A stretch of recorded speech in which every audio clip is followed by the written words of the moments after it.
So before we get into this classic review, I know every time you watch one of these, you notice I maybe do like a skit involving the album, or I maybe have something on that looks like the artist and stuff, and you're probably thinking like, what's going on, Brian? What's going on here? Back in high school, we had like a 90s day, and this was something I found at a thrift store, and I was like, perfect. And I sort of did like a whole grunge sort of look back in the day, inspired by Kurt Cobain. And I've just always had it. I've never worn it. And guess what? I'm going to use it now for this classic review. So, hey everybody, ChannelBK, thank you for tuning in. We're chugging along with Classics Week. This time we are going to be talking about the final album and the third album from famed grunge rock group Nirvana, entitled In Utero. Nirvana, as I just said, famed trio from Seattle, grunge band, alternative rock band. And this album's coming off of their sophomore album, Nevermind, which was huge. Absolutely huge. It had huge singles like In Bloom, Lithium, and obviously Smells Like Teen Spirit. And this album was a little bit poppier, it was a little bit more straight to the basics. It sort of hit the mainstream audiences a lot more than stuff that they did early on in their career. This was thanks to Butch Vig, who was the main producer behind this album, and this was a huge commercial success. But obviously coming off of that album, the group clearly wanted to go in a different direction now with this new fame, and also in just their creative mindset, which is what gave us In Utero. They brought on Steve Albini of Big Black and Shellac fame as well to give them sort of a rough around the edges aesthetic.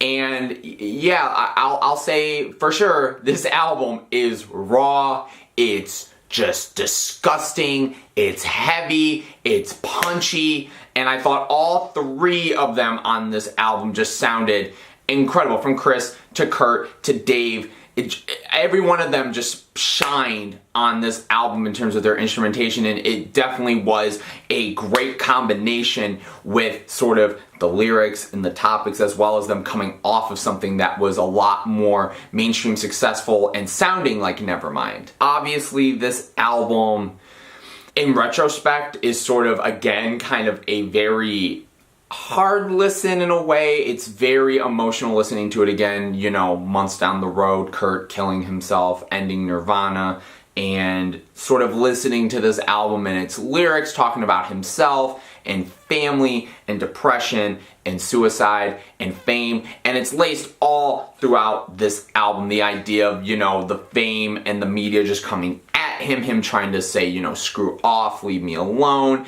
him sort of dealing with his drug addiction, him trying to deal with his suicidal tendencies. It's very much laced on this whole album, sometimes in a more discreet way, sometimes in a more blunt way, and there is sort of a variation of how dark it gets, how subtle it gets, but fortunately there are some hints of some happiness and a little bit of some hope on this album, but for the most part it definitely is a very sad and somber listen. But that's not what the music really puts out there, because with Steve Albini coming on and them wanting to go in a different direction, being where they were, this album just was something else. The distortion on this album is, I think, the major thing I want to recognize, because for an album that was in the mainstream that did so well, even like some of the singles on here, like Heart-Shaped Box and whatnot, just the heaviness of the guitar, just the distortion on this album, Dave's booming drums,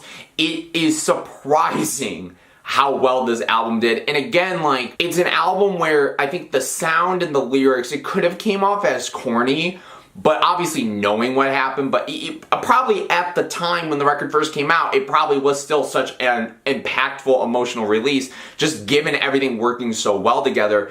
And Kurt doing some very experimental things with his vocals as well. Like, I think he's always been very low-key with his vocals. I think he's always had a raw energy to them. But there are a couple tracks on here where he sort of changes his up. And I think as a band, they change up too musically. And like I said, a lot of the topics on here deal with like media and blowing up, which is actually actually how the opening of this whole entire album starts off with Serve the Servants, where his first two lines basically just paint the picture of, you know, him using this teenage angst to get big, and now he's bored. Again, this is sort of the beginning of his sort of either detachment or attachment to the media coming at him or not leaving him alone, or him being big in the mainstream and him hating the mainstream and feeling conflicted with that. And sort of, you know, from the very beginning, it's going to be a completely different listen. And I definitely think this song is rough around the edges for sure. But I think once we get to Scentless, Apprentice, it becomes clear how insane this album gets.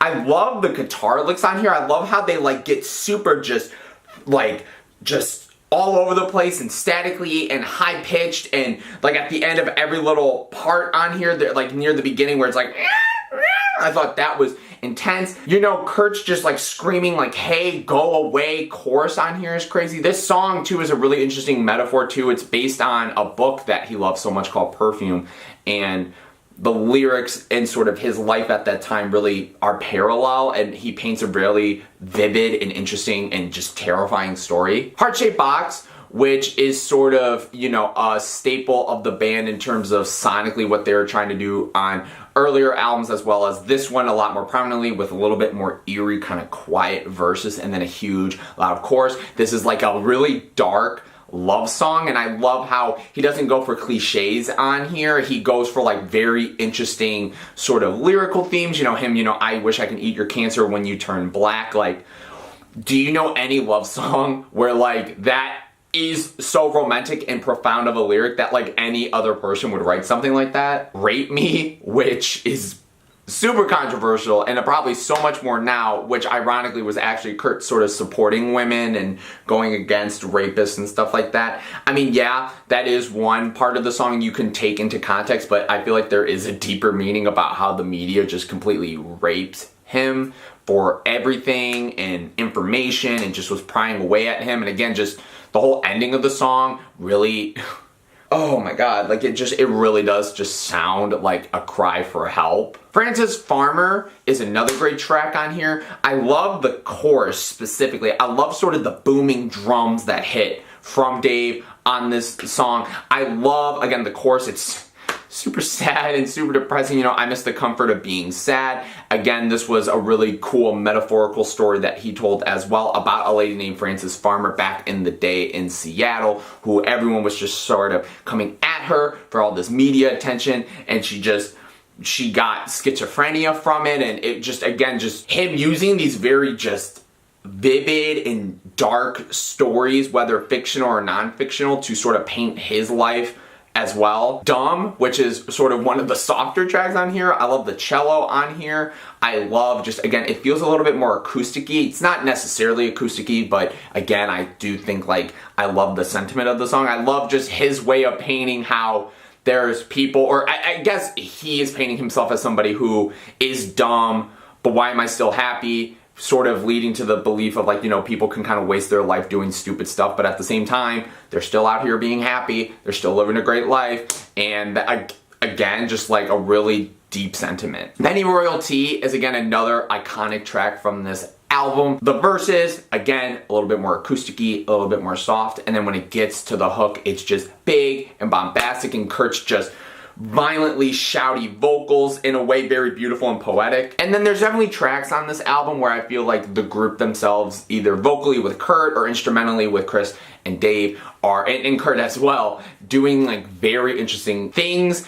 Milk It is a prime example of it. Kurt's like very distant, very kind of subdued verses, vocal delivery is chilling. Like honestly, it's chilling. And when you like read into the lyrics, like the opening line about how he's like his own parasite and he doesn't need a host, sort of dealing with, you know, the way he puts himself down. He doesn't need any more sadness, like it is him own self putting himself down. I just said that really weird, but we're gonna go with it. And again, like everything feels so much like in the background and very distant. That's also the ending to this album as well, All Apologies, where the guitar licks feel very just kind of distant and just sort of behind everything. And this is, again, one of the more kind of, not hopeful songs, but it's not as depressing as a lot of the tracks on here. I love, again, the vocal delivery. I love sort of the poetry on here. I love what Kurt paints. This was a song that he wrote like years before this album even came out. But again, like in a weird way, listening to this song as sort of the ending to this album,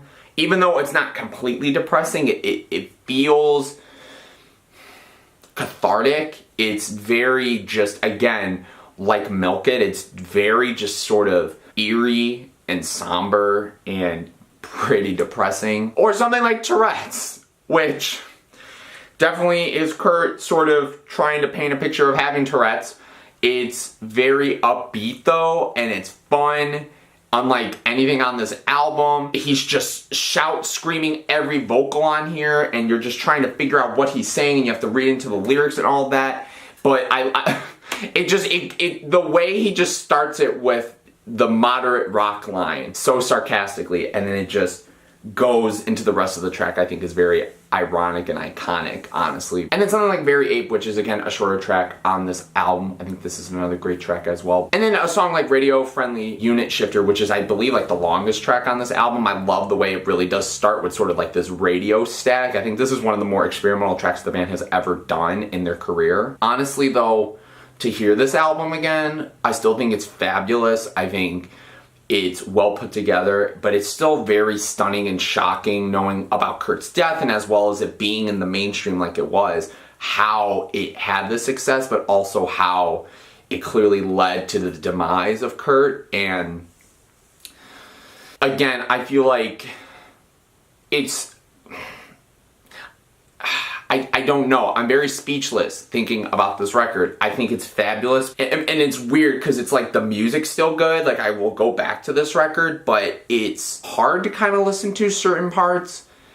And it's just, again, a record that still shocks and amazes me in good ways and bad ways every time I listen to it. So what do you guys think of Nirvana's In Utero? If you listen to it, leave it in the comments below. Is it your favorite Nirvana record? What are some of your favorite tracks? All that good stuff. Like, if you like, please subscribe too for other classic reviews and other videos. We have one more video to end out this third classics review. I'm very excited for that. But I hope you guys enjoyed, and I thank you guys so much for watching, and thank you for tuning into ChannelBK. Peace out, guys.